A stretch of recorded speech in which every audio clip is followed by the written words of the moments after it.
What's going on, everyone? Had my buggy a bit over a year. Yeah, probably a bit over a year. So I thought I'd give you an honest review. This is not a paid promotion. This is not a paid full price for it. Paid full price for accessories. So it's time to give an honest review. So we'll load it up on the trailer, take a wrap up the bush, and I'll run you through a few pros and cons. Now, I can't compare this to a Polaris or a Yamaha or a Gator. I wanted a Can-Am and that was it. There was no change in my mind. So I can't compare it to another buggy, but I can compare it to another Can-Am. And we'll run through all that after I've taken up the bush. I might take it out the beach and show you what it's capable of.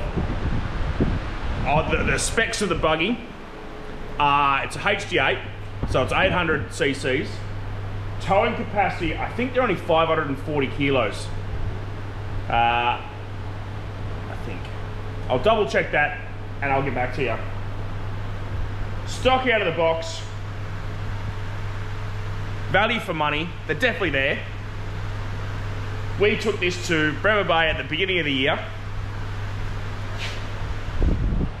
And that was our mode of transport. We went everywhere in it.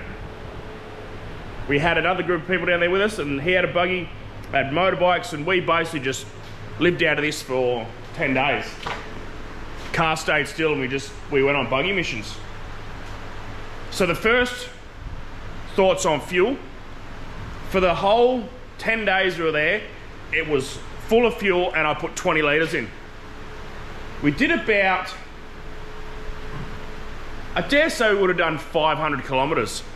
I know it sounds like a lot, but we covered some ground. We went basically everywhere we could on Dillon Bay. We went as far north as we could, or north and south, to where we had to kind of get a regoed vehicle kind of thing. It didn't stop. It went everywhere and did everything. So on that level, stock out of the box, not bad. But like I said, we'll rip it up the bush. I'll show you what it's kind of capable of in muddy and in the sand and whatever else. And then we'll go through a few kind of what I don't like and what could probably be, if I was to buy it again, what I'd buy again. So we'll get up the bush and we'll go from there.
So as you've seen, it's quite capable for what it is. We'll do some more and we'll go for a bit of a lap, but I thought I'd run through some of the definitely the mods that I think are a necessity to it. Now, out of the box, they're quite, what's the word? Basic, very basic for what you get. Now, out of the boxes, it's quite cheap. We got the hd8 Defender Pro. It's 800 cc's. With the Pro, there's a couple of features to the not Pro. So you get a window. What was the other one? Oh, there was a couple more, but I'm not getting into specs and whatever else. The first thing I did is, the first thing I should have done is change the wheels and tyres. So now we've got 30-inch tyres all around.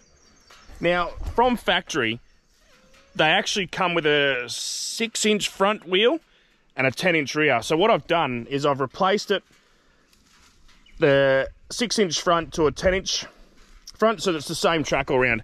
Now, I reckon that was definitely, it changed the buggy completely. Towing comes with tow hitch out of the box. Now,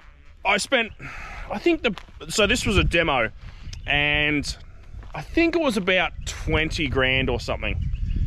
Demo from Fridays, and it hadn't done many hours. It only done, what, 100 hours or something. Beck's over there thinking, you dickhead. So I think it cost 26 all up. I added 26 without the wheels and tyres. So tyres are about 1,200 bucks, plus rims 300 bucks each. I'll give you the tip, everything from Can-Am is expensive. It's the Toyota tax of the world. Now, a couple of mods that I'd recommend, definitely, is we put doors on, put half doors on, put the flares on to stop the sand and all that kind of stuff, and we put a full rear window in, Perspex rear window, because they had the, what was it, the plastic, and it was just, the doors were a must. It was sketchy without, it felt sketchy. With these doors, it actually is kind of comfortable. The window's got 3 positions, so it'll open, it'll close right up, open halfway, open to what it is now, a quarter or something, and then it'll open full. You definitely need a window on it. My thoughts. And to be able to pop it up, I've got a mate with one, and he's got the full Perspex window, and it's bloody hot in there. So with this, because the radiator's at the front and all that kind of stuff, you can actually pop the window and you get a bit of airflow through there. I've added lots of things like winch. It's got bull bar that we put on with the side steps. The side bars. I've also got side steps, scrub bars, and full underbody protection to put on, but I haven't put it on yet. And these are some of the underbody protections I've put on so far. It's got a 4,500 pound, what's the winch brand back?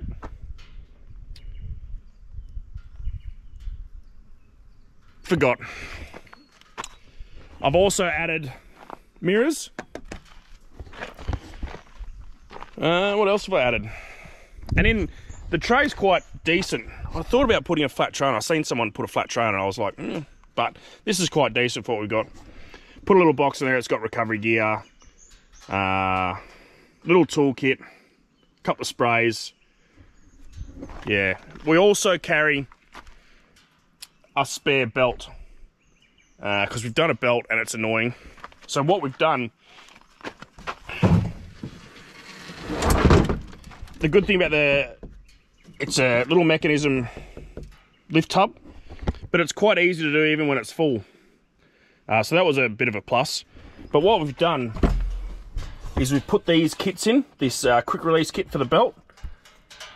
It just makes it that much easier where they were screwed before.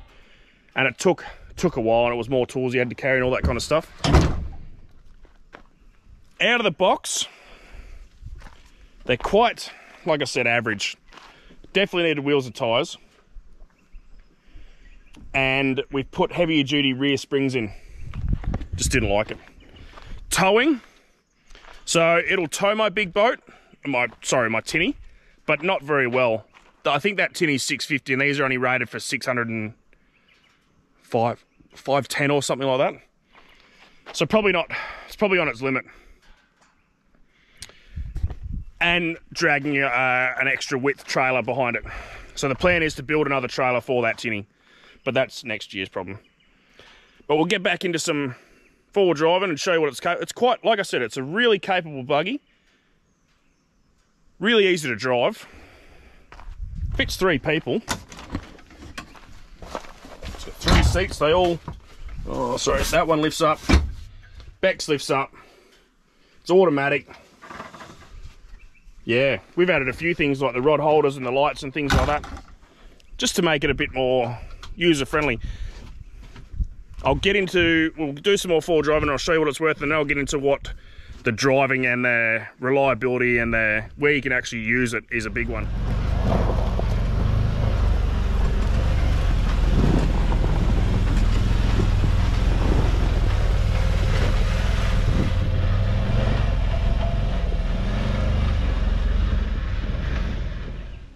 So there you have it. You know, it's quite a capable thing. Even stock, it'll be quite capable. It'll go anywhere. It'll do anything with minimal work. But there's a few things, like I've said previously, stock they're pretty average. So you need to spend a bit of money to make them a little bit more friendly. I forgot to mention, so the inside is, it's automatic. It's got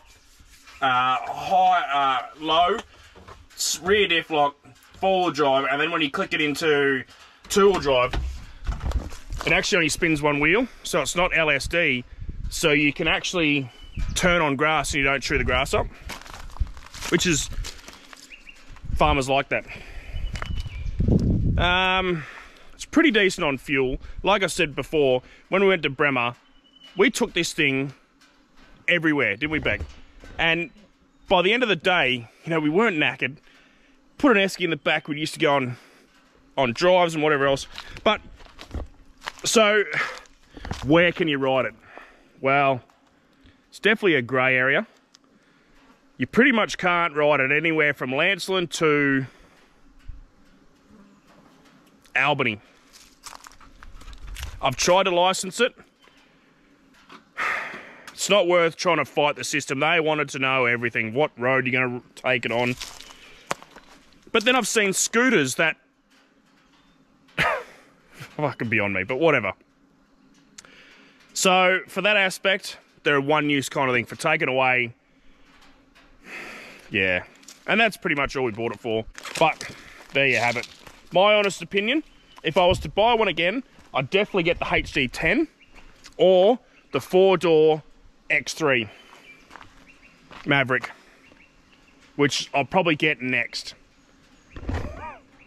Peg's shaking her head going no, but she doesn't pay the bills. Excuse me. So yeah, definitely next I'll end up getting either the 4-door hd8 with the same size tray as this, or the Maverick. They've all got the same towing capacity, so hopefully we can eliminate the towing ability when I build a trailer with the same track on it.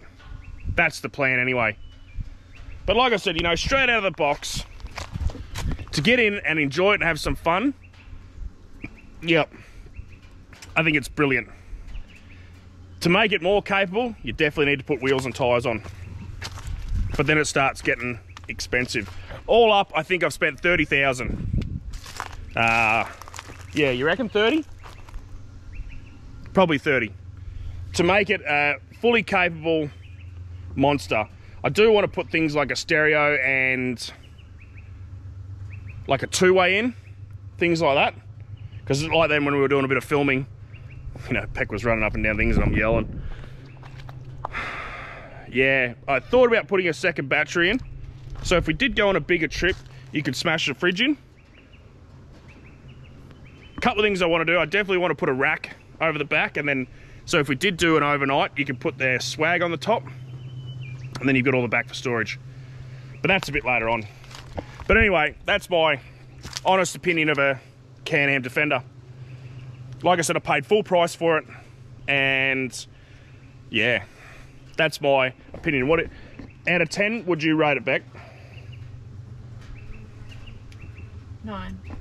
9. She's being modest. But yeah, you know, it's fun. Beck can jump in and drive it. We take it out to a mate's farm, and with kids, they love it. Do laps and fucking all sorts. It's fun. It's expensive fun. But anyway, that's my review on the Can-Am Defender. Thanks for watching. We'll see you next time.